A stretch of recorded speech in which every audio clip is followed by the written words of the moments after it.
Hello and welcome to another episode of Words with Friends.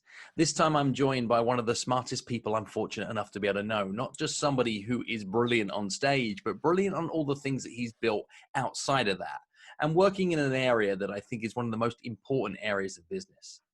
So today I'd like to introduce you to my very dear friend, Mr. David Horsager. Hey, thanks so much for having me. It's great to be here, Phil.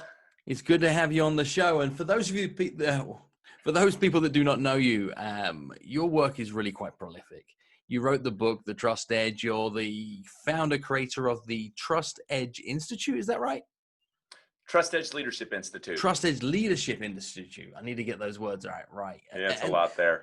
And when I think about what that really means, though, is you've created a metric for organizations to really dig into just how they show up in trust as an organization. So if I'm to help you guess what your word might be that we talk about on Words with Friends, what do you think I might have gone for?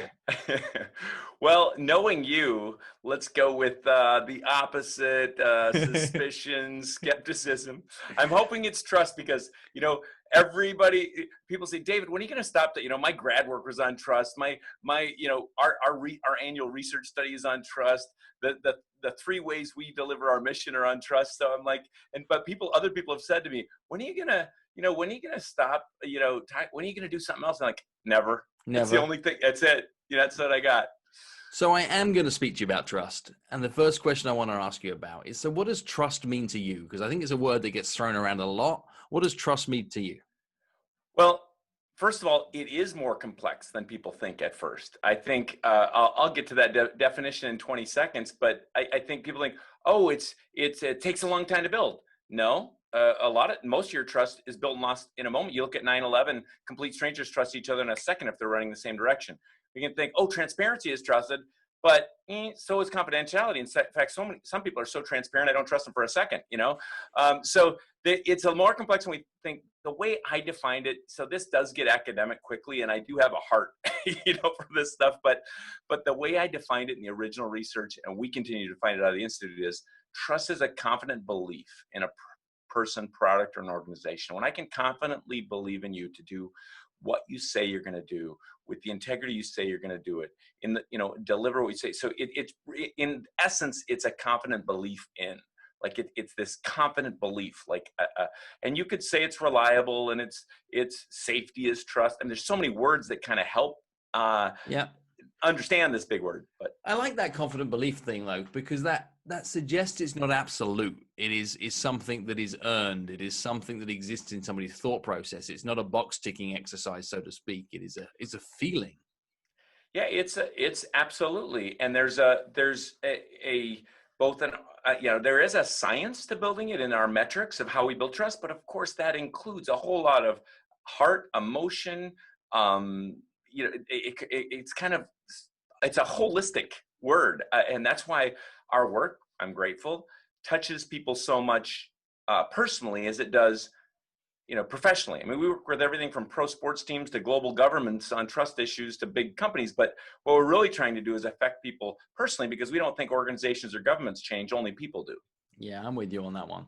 I'm definitely with you on that. Now, you've been saying for years that there's a global trust crisis, right? That's something that you've been preaching about or sharing about for quite some time. What do you mean by that?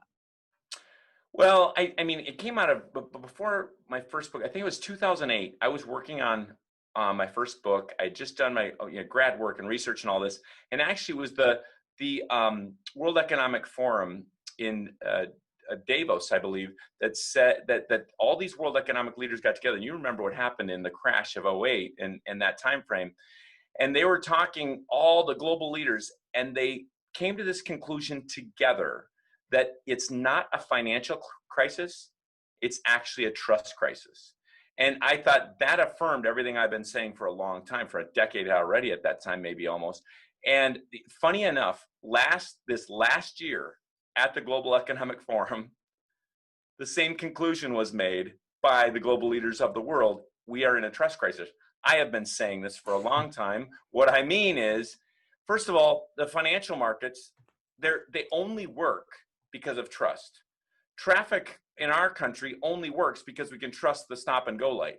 I mean, everything is a trust issue. Safety is a trust issue. You know, in the countries one of the countries I'm working with, where there's so much corruption and bribery, and with the president and parliament that I'm dealing with, police reform issues.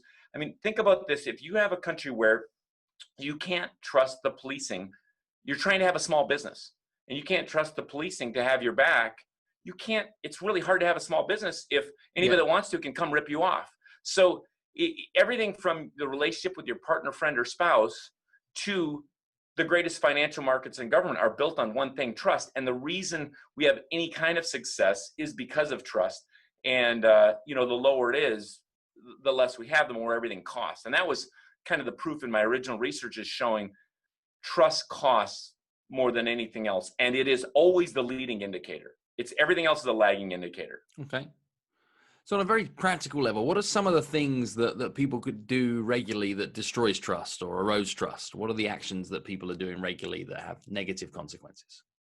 Well, there's, you know, everything from inconsistency to, you know, lack of clarity to a lot of it could be unintentional. Of course, there's everything from, you know, a cyber risk that drops clarity to moral failure that drops, that drops trust.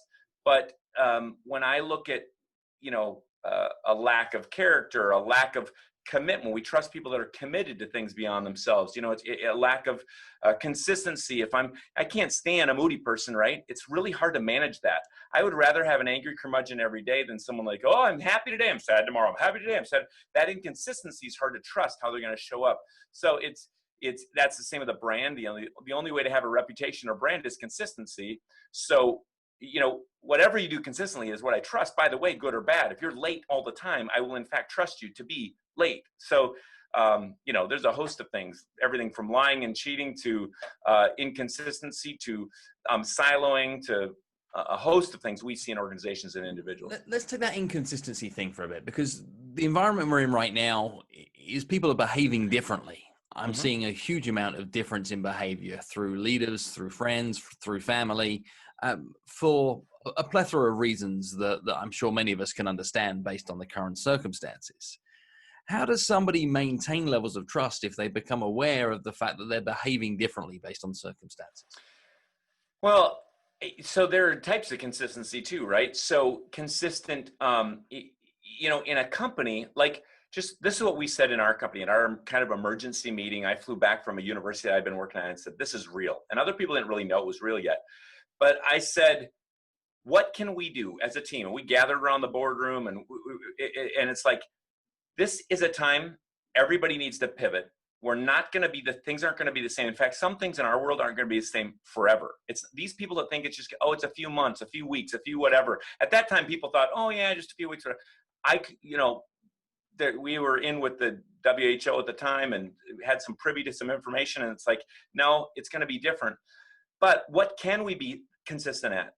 We still are going to have the mission of developing trusted leaders and organizations around the world. So consistency, that North Star of mission is the same. That's consistency. But of course, we have to pivot in how we serve out that mission. So I almost forgot the question, but basically the idea is you can have consistency consistency in character. You know, people say this truth is still true, that character is not built in crisis. It just shows itself. And so these people, when you say we can have consistent character, that we can have consistent mission, we can have consistent values, but of course the leader has to think about pivoting and staying fresh and relevant and capable and all those kind of things. And that's to me, that's different. Let's think about leaders in business, whether you're leading a small team, whether you're leading a global organization, wherever you might be in between, is how do you think about, you know, some of the circumstances right now with regards to maybe keeping people in your team, working through furlough scenarios, maybe not having confidence over future revenue projections, etc. How do you show up keeping the trust of the people that you need to be able to trust your leadership in times of uncertainty? Most trust is lost in the way they're furloughing and the way they're doing things, not in that they have to. People actually understand right now how challenging it is for leaders. And so much of that in the way, I see leaders that are not, you know, that went in, fired everybody, didn't say a thing, didn't do it with empathy, didn't lead with compassion. Compassion is one of the 8 pillars of trust. So didn't do it in a way that showed care, and that lost everything. And I watched a master class of a CEO, not a master class. I was walking with just watching him do. Yeah, a CEO here in Minnesota that laid off half of his workforce, thousands of people, and treated them like, as best he could, like family, gave them free access to education for the time they're off, said he hopes we're all back together in 8 months. I mean, just a totally different way. And I think he has a chance at having more trust, and everybody understands, many people do. It's tough, no doubt about it.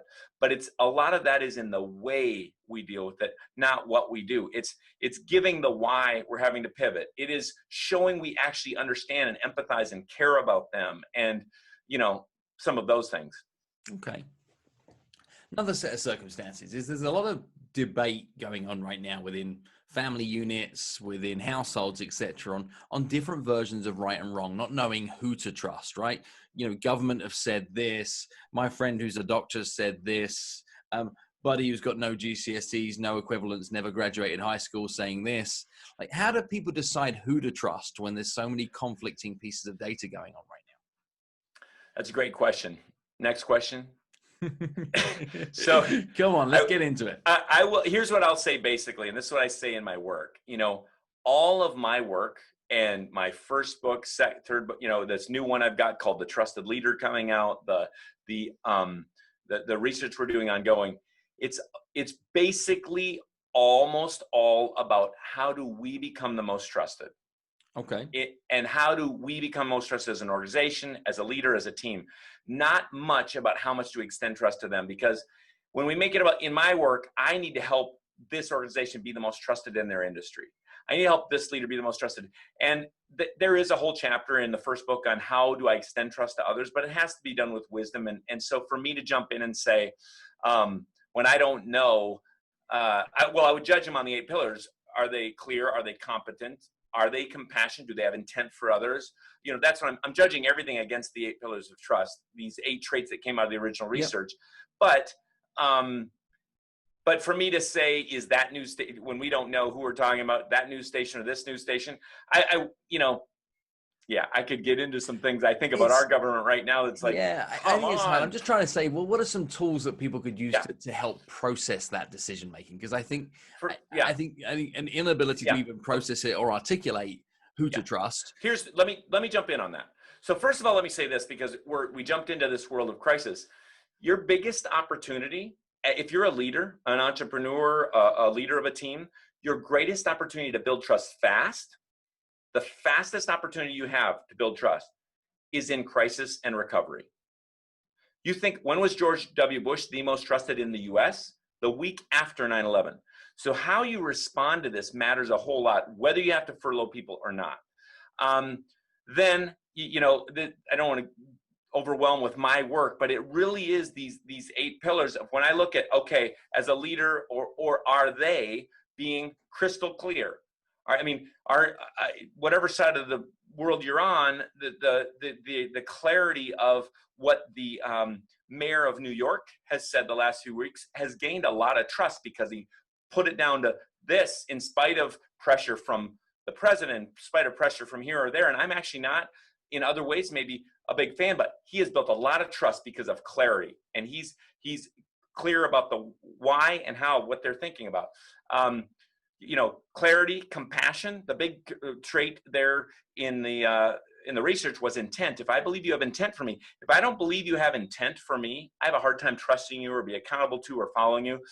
So you have to judge people against this. Do they actually have intent for you? Character. There's some things we judge, 7 steps we judge a company on, but as an individual, would they do what's right over what's easy? Competency. Are they actually competent? Your buddy living under the rock, or do they actually have the kind of competency in the area? That's why I might trust you in what to say, but I might not trust you to give me a root canal, right? Because you bet. So I'm looking at in this area. It's like when I lost 52 pounds in 5 months, I was asking all kinds of people, how do you stay fit? How do you stay fit? How do you stay fit? And this was 2011. But I would have a lot of people come up to me that looked nothing like I wanted to look, give me advice, and I didn't take advice from them, right? So is this a credible source? Got it. It's like credibility piece. Yep. Right. Are they committed? Are they consistent? Are they willing to connect and collaborate with others? People that don't tend to be willing to collaborate with others, they don't tend to be as trusted. So there's, give this whole encyclopedia of the 8 pillars, but as far as people should read your work, right? And is probably the point to be able to come out on that. But what you've just given us there is like a huge catalog of potential ingredients that we should look for. That when we're looking to be able to make our own mind up in who to trust, what are the characteristics that you should be able to identify in a leader or any person at any given point in time to say, can I put my trust in this person? If they're demonstrating these things, you should have some more confidence in being able to do so. Then, and to this point, so everything I do jumps back to this 8 pillars. I wish it was 3 points like people have in a speech or whatever. It's like, well, 8 come out of the research. So I kind of have to frame everything against all 8, but I'll give a couple things that might be relevant to listeners today. Here's an example. Some of us, we were so affected by this overwhelming, unprecedented time. We did something wrong. We hurt our people. We furloughed people too quickly. Maybe you were stressed and you took it out at home. I don't know what it is. So a question I often get is, how do you rebuild trust? Well, there's a 15-step process in the book for big companies, but it always comes down to one thing, whether you're a company or a person. And maybe this is a little takeaway for somebody to think about. It is never the apology. You don't rebuild trust on the apology. Doesn't mean you don't need to give an apology, but if you're right now saying, I'm a leader, I need to mend some trust. Your greatest opportunity to do it is right now. There is only one way. A CEO from the Netherlands came to America. We'd known each other. A couple weeks later, I said, what's the first thing you noticed when you came over? He said, David, in America, you got a bunch of lying apologizers. They all said they're sorry, and they don't mean it. I hear this every day. I'm sorry I'm late. No, you're not. You're late every time. And so the point of that is, you might need to give an apology that's sincere, but the only way to rebuild trust is to make and keep a new commitment. And if you're a leader right now, you can't be giving 6-month and 1-year commitments. The world is changing so fast. So make a commitment for next week and keep that a North Star. And then next week, and make the best decision you can for next week and say, here's where we're aimed for this week. But these people that are saying, if the world isn't going back to, I'm a leader given a vision, here's our 3-year vision. Are you kidding me? Such a good point as well. And these short-term commitments are really easy to do, right? Even if the commitment is I'm going to commit to be able to share with you everything I know on Friday. Yes. I'm going to commit to give you a full update by the end of the month. I can commit to keep you on the existing agreement through till the 30th of the month. And then we're going to need to revisit whatever it might be. People can deal with that level of factual based, and then you can back it up, right? And in a short period of time, you could meet 5, 6, 7, 8 promises. Right. Well, if you have to say to somebody, listen, I'm really sorry, we're going to have to make a change at the end of the month. Yeah. At least they feel like that you've taken them with you. That's such a good point, Phil. I talked to one person that went grew through the financial crisis, a CEO, I believe you know him, but he said, okay, for 3 months, I'm not cutting anybody. So you all know you have a job for 3 months. You know the situation we're in. This is challenging, terrible times. This is our situation. So with my team, I've been very open about the challenges, but no one's getting cut right now. There might be a time when 2 of us, I went, struck my pay in half, obviously, our other top senior leader in half. And then I said in June is when we're going to decide on cuts as far as amounts, and it might be 20% or 50%, 25% or 50% is what it is going to be a possibility for an amount of months. I see a runway out that we had built a runway. I thought it was going to be a recession. So thankfully, and of course it kind of turned into one, right? But being open and being transparent, one thing leaders, I'm doing a writing right now. This is fun for me. It all ties back to trust, but I'm doing this work on tensions, on how the great leaders are able to deal in tension. It's not absolute, except for trust is absolute, but how we have to deal in tension. So think about it this way. some consultants want to come in and say, it's always this way or it's always that way, right? And so we deal in, but we have to deal well in tension. Like, the early bird gets the worm, but be patient. What should I be now, right? Pivot or persevere. Some people persevered right off the cliff, and some people didn't persevere long enough, so they didn't make it. Do I deploy or do I develop longer? Do I specialize this work or do I generalize this? Which way do we go? Big to the masses or do we get special? So these we have to think in terms of these. So it's here. If this is interesting at all. Going. Okay. So I'm just thinking about this. So right now, entrepreneurs need to think about tension. So my daughter plays violin. Okay. If that violin is a little too tight, it's like, it sounds terrible. If it's too loose, it sounds terrible. If it's just the right tension, it sounds beautiful. It's just, oh, wow. Plus it's my daughter, right? So, okay. So there's a trusted bias. But there's a deal. Exactly. But there's a thing of getting the tension. That's part of trust too, is getting this tension. So when I think about leaders today, what they might need to think about in this time, in this list of tensions I'm writing on, here's a few they might want to think about. One is the tension of transparency versus confidentiality. A lot of people have said transparency, transparency, transparency, as if they don't have to deal in confidentiality, and leaders do. But right now, at this time, I would have a bias toward transparency. There's a tension of, should I hold value on my sales or should I give promotions and discounts? Right now, I would argue you have to, people that are doing promotions and discounts come across just, ugh. Yep. But right now you have to, if you're able to sell, if it's relevant and fair for you to sell in this environment, you got to sell on value, because your little coronavirus discount is stupid. Now say what you really mean. For a different product, okay, so I'm doing virtual instead of live. Okay, that makes sense to people to have a different price because that's a different product. But basically doing a discounting promotions, I would have a bias toward value. Maybe one more I would think of is give versus get. We have to get paid. That's fair. You give value and you get paid. We have to run our companies. I love employing people. I love that I give people jobs and a life and pay for their families. And I love that. And if we don't get paid, we can't do that. But in this time, for these few months, at least the start of this, we have to have a bias toward give. And you've seen it, great companies doing it. I think it's going to pay off, from the distillery in Indianapolis that, changed to making hand sanitizer and is giving it all away. And then, on their site, they just tell people how much vodka they have to sell that day. And if they hit it, they go, yay, we're able to then do this many of this. The company here in Minneapolis that went from, making these journals to making masks, whatever. There's a lot of people doing it and giving with it. That's fine.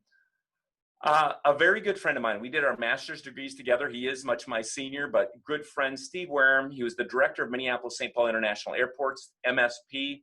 That for the last 3 years, they've been the top airport in North America. He's now a consultant to airports around the world, Copenhagen to Salt Lake City. His last job, he said, right flying back from the last time he could fly, and in fact now he's privately flying to deal with some of the emergency things happening. But he is so good at, and he was so good here in Minneapolis at making a great airport, because he was able to get people, unions, the police force. An airport is a city, right? It's got policing, it's got food vendors, it's got this. He was able to bring people together. And one of the things he did at the airport he was just at is he said, everybody's against it. It's like the rental car companies are like, you have to let us park for free. We can't get these. No one's renting cars. And the airport's like, we got to get paid for you leaving all your budget cars here. So you got to do this. And he took the team out, the airport team. And he said, what can we give? What can we give? And he started from a posture of giving. And pretty soon they figured out, well, that whole runway we're not going to use for 6 months. Let's put all the rental cars on that runway. Okay, we can give that. Let's do this. And they started from this posture of give. And it's an amazing thing what happened at that big airport, which is, I don't want to disclose, but it's not the MSP airport. He's consulting on another big airport in that project. So those in these tensions and tense times, if we're going to play that violin beautifully, we have to deal with that tension and have biases toward certain ones over others in these times. And I would say a bias toward giving, a bias toward transparency, not always. And there's that whole area of emotional intelligence in on that too, right? Is Of just being course. able to understand how do you just pull that from both sides in the right way so that it does give that sweet note. And something we did with our teams when it came to this time is the second that I knew it was going to get bumpy, I'm talking early March, I picked up the phone to every individual and wanted to know where they're at.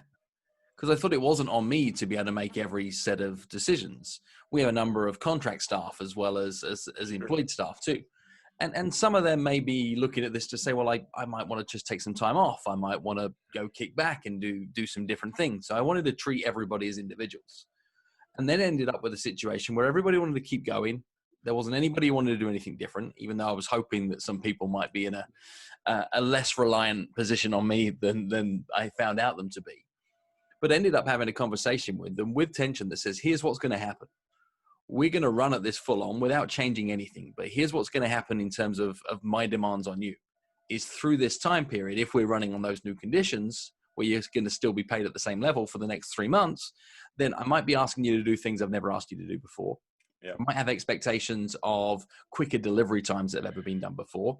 And I need you to know that if we're in this boat and rowing together, then I need your full commitment towards this, because I'm going to work right now largely to be able to make sure that we pay your wages, not so much for mine. I just need to know that you're agreeable to those terms. And I'm now sort of 6-8 weeks past those conversations and so glad I did them. Yeah. Because they're now proud of their work during this time period as well. So much prouder of coming back in and knowing what we're achieving and where we've done it. And I think the gift in the crisis, which I keep looking for, is we're all tighter as a team. That there is a general feeling of saying, okay, the togetherness is probably the best it's ever been. Sacrifice brings people together, right? So that's huge. And having one main goal. I sat the team down and that sounds a little bit authoritarian. Sorry. But I said, okay, we say often, like Collins, if you have more than 3 priorities, you don't have any. In this time, we have 1. Here's the 1. Shift off that, shift off that. This is our way through this. Now, I don't know what it's like for you, but there's still a chance that we don't have enough revenue for everybody if this lasts 2 years. So what are you gonna do if what's your way forward if you have to do furloughing, cutting? How will you communicate that, or how will you think about that, or in your terms, what will you say? Well, from my point of view, I've already preempted some of those conversations. Mm-hmm. And I've said to the people that matters is if I know, as in, here's my issue. If I get to a point where I don't have a use for you and your skill set in my business, which was the reasoning, right? I think that was a key thing, is that I don't have a use or a need for you and your skill set in my business. Here's my promise to you. My promise is I'll work hard to find an organization that does, and see if I can open some doors and provide recommendation into that opportunity so you've got somewhere else to step. And my other promise is I won't do any of this with short notice. Like, this is something that you'll have some runway into. And my belief is I think I'd be able to do that with 2 to 3 months worth of runway, so nobody's been getting caught short. So I've already had that conversation. Yeah. That's my commitment too, is I really try to give a couple months. Some people give 2 weeks. I've never let anybody go with less than 2.5 months. This is a different time. But I think the one challenge for you and I that care about people, and if we have to do that, at least on this side of the pond, what unemployment's 25 million more right now. Yep. I mean, that's to find the roles for some of these folks will, if it comes to that, is not going to be easy, even with our pretty significant networks in spite of ourselves. Yeah, no, I agree. But all I could commit was the effort, right? That's all I have is the ability to be able to commit. I can't make any guarantees on that. But I certainly think that would be part of my promise, is to say that if you keep showing up for us over this period, and I've also invited them to open their minds up to other skill sets they could develop for themselves through this period. Will you go to with some say, hey, let's do 50% time Even on full, like I have mostly full-time staff. I do Yep. have some subcontractors, but mostly mine are staff. Or will you just say this? I mean, I'm saying if it's I mean, some of the listeners are going to have this happen in a way, and we want to think ahead, even if it's 6 months or a year out. Sure. What's that look like? Will you do more like take more people down a certain amount, or will you say no? It's better for me to go fully engaged by these people. I think it's hard to be able to give advice or consideration towards this. The one Yeah. piece of advice I've been given to everybody from a business communications point of view across the board is that every conversation is different, every set of circumstances is unique. And in situations like right now, is the more we treat those conversations as unique conversations, the better. Because Sure. if you've got a small team of 12 people or 18 people or whatever it might be, is you're going to find they all have different sets of circumstances. You know, a good buddy of mine who runs a set of hearing care clinics out in Bowling Green had one of his employees come to him and say flat out is if you get to a position that you need to be able to save money, that you need to be able to think about who needs to go, what needs to be done, is I tell you what, keep my paycheck, give it to somebody who needs it more than me. Mm-hmm. So that was just a further reminder to me that not everybody's in the same circumstances. So you've got choices, right? You could do the, hey, 50% for everybody, which could work for some and be disastrous for others. Mm-hmm. Or you might have to be bold and say, well, actually, who am I keeping through these terms? Or it's just you've got to re-architect a business from the ground up using the assets you have right now. View it like you've been bombed and say, what do we do to rebuild? But I think the better you communicate with people, the easier it is to say, okay, we've drawn a line. Here's where we're at. It's that situation from your buddy at the airport situation saying, what can we give? What can we do based in these circumstances that none of us planned that allows this to be as painless as possible? But it will be painful in a lot of scenarios. And I was saying this to someone the other day is it's kind of like, do you want to be punched in the face, kneed in the groin, or like stabbed in the guts? Like which one is it? Like you got three choices and you can pick. Like it doesn't matter which one you pick, but you're like, they all suck. And leaders are very much finding themselves in that scenario.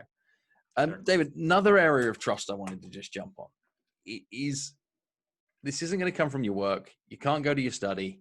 You can't talk about anything that is analytical on this. This is a very human thing. Is this a tough time for parents? Like a real tough time for anybody that is raising children. And children are looking for answers in every given area. And there's a huge amount of pressure on that, right? Whether it's, will I have a graduation? Won't I have a graduation? Whether it's, so what's going to happen? Is grandma going to die? Is this as bad as what I just saw on the television? Like all these questions are coming back to parents from kids right now. What's David Horsager's take on all of that, on how to navigate that and maintain trust?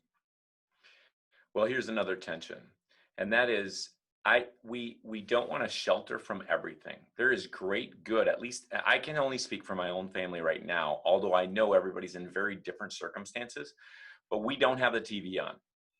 So that's but that's part of our life. We almost never have the TV on. Okay. So I don't want them to get news from just whatever, but I do want them to be aware. So we are reading it, talking about the issues. How can we love others in our community? My wife is dropping off certain things for people that can't get out, or bringing food for them, these different things. My dad did a cool thing. He's 90 years old, and he heard about people that didn't have enough food.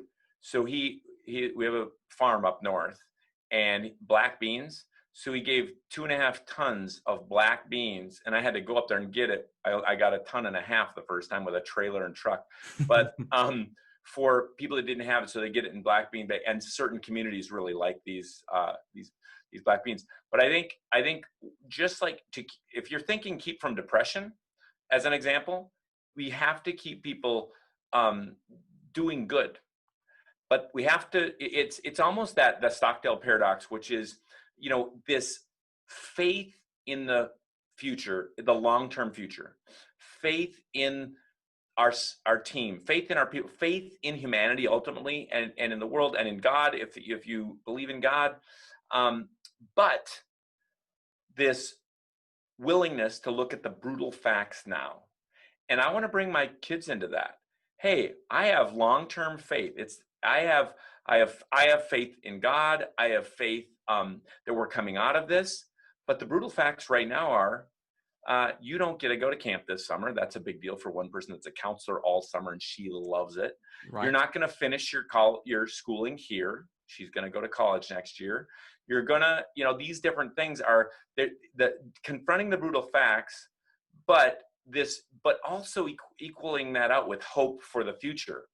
The other thing, this is a truth of science too, is input equals output, right? So if I put certain things in my body, I get certain things out of it. I put certain things into my business or sales, generally get certain things out of it. If I, what you reap, you sow, that kind of thing. And I think that's important for our kids right now. Are you putting the right things in to them as their own? So here's one idea. We are totally imperfect parents, but maybe two things we're doing. One, in this time, and I get that we're able to, and not everybody's able to do these things, and they have kids running around the kitchen table, and they got to do work in the morning. I think I might have mentioned this before our call, or maybe already on it, but this one family has, the dad just got fired. The mom is, they're at the kitchen trying to do her work at the kitchen table in a tiny apartment with kids running around, and their parents have coronavirus. It's tough. That's not the situation here, but in our world, here's what we did. We get up at the same time in the morning as if it's school. But we have extra time. So from 7 to 7:30, everybody has to have, actually it starts at 7:30 now. 7:30, everybody has to have their breakfast done and meet in the living room. And I've picked a video intentionally to put into them. Sometimes it's a TED Talk. Sometimes it's it's some sort of good input from people around the world. And that's been cool. And at lunch, my wife does another thing where she's reading to them something positive input that gets them off thinking of themselves. So if you can, I know some parents are worn out to death, but if you can, be thinking about what can you bring in to get them not even thinking about themselves, but bigger.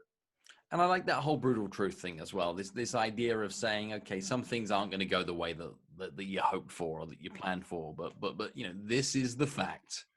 Yeah. And now that we've accepted that fact, here's like what we can make out of that fact. Here's where we can go next. Here's what's instead of. And I'm sure you've got plenty of scenarios from your life where something didn't go according to plan, and then what came out of that scenario was so much better. In many ways, this is so good for them. Now, this isn't to slight someone that actually had a parent, sibling, kid die from COVID or these kind of things, but I'm saying for many, and that is a small percentage, to be fair, that have. So it is really good for them to have to sacrifice. One of them wants to see their friends so badly. One of them is like, I'm at home I'm having to do chores too much. It's so good for them. But if you can give them a vision, we talked about something, you get your cabin there, stuff. We talked about, we kind of have this peninsula out on a lake, and we talked about, hey, if we have to be here all summer, what if we as a family built a little cabin that people could come and stay at and enjoy this view in this place that's just a quarter mile from our house, And I think that we're talking about this more, brainstorming, looking at designs of just like a 1-2 bedroom cool cabin that people could get away at. I think giving some vision of what are we going to do in this time, not just sitting in it too much, because that, if you think back 30 years, look at that time with that coronavirus, and we built that, and it's like, it's a trophy, right? It's a trophy of the times. You look at what happened with Isaac Newton, right? He got away from the Black Plague, and he basically invented calculus and a bunch of the laws of gravity. So it's like for 2 years, everybody has to leave, and you're going to die until Black Death comes, and that's when great things happen. So I am thinking about how can we make this great? So you comparing a 1-2 bed cabin with calculus and the laws of physics? Do the best I can do. Just keep it within reason. There are 2 questions I ask of everybody on this season of Words with Friends, and I want to make sure I get them in with you on the time that we have. So the first of these 2 questions, or the penultimate question, is what is your favorite word and why? Well, this word that has become me is trust. But my favorite word is love. Okay. I mean, this love, real love. I mean, loving someone anyway, being loved. There's nothing more transformational, I don't think. I can buy that. Okay, final question for you. Is there a word that you've been using in these current times more frequently than you had been in the past? Perhaps something that wasn't even that familiar in your diction prior to these current times, something you've caught yourself saying now on a regular basis? I had been saying unprecedented because in my lifetime it's unprecedented until Simon Sinek said, hey, this isn't unprecedented. Look at what the internet did. Look at what this did. Look at what that did. And I think in a way he's right. And in a way it is unprecedented because it is unique. So I'm not necessarily proud of it or not, but when this is a quick boom, spur of the moment question. That's what comes to mind is the word I had been using. And Yeah. now I pulled back from. Okay. So David, where can people find out more about you? Where can they be able to plug into some of your resources? TrustEdge.com is the best place. Trust Edge. Looks like Trusted GE. TrustEdge.com. Trusted GE. And really a cool program for people if they are interested. TrustEdgeCoaching.com is an unbelievable resource of how we can assess trust, how you can close gaps of trust, how you can even coach your teams on trust, even virtually. So TrustEdge.com, you can reach out. We could get you to TrustEdgeCoaching.com. Those are both pretty ways we try to serve people and increase trust in teams and organizations. Yeah, you do a stellar job on that as well. And the work that you do around the world really is mind-blowing. I know how humble you are with it all, but it really is one of the most impressive bodies of work that I've seen in our current lifetime. And I'll encourage everybody who's listening in right now to at least pick up a copy of David's book. The exploration into those 8 pillars will inevitably make you a better leader, and we're all leaders in some way, shape, or form. And it'll also help you understand why some of the great leaders that you've witnessed in your life were great leaders, because you can now identify the behaviors that were existing inside of them and start to see that there was some method in the way that they were doing it. So David, thank you for joining us on Words with Friends. I look forward to seeing you again in person sometime soon, and we can high five and hang out and catch up like real people. I can't wait. Thanks so much, Phil.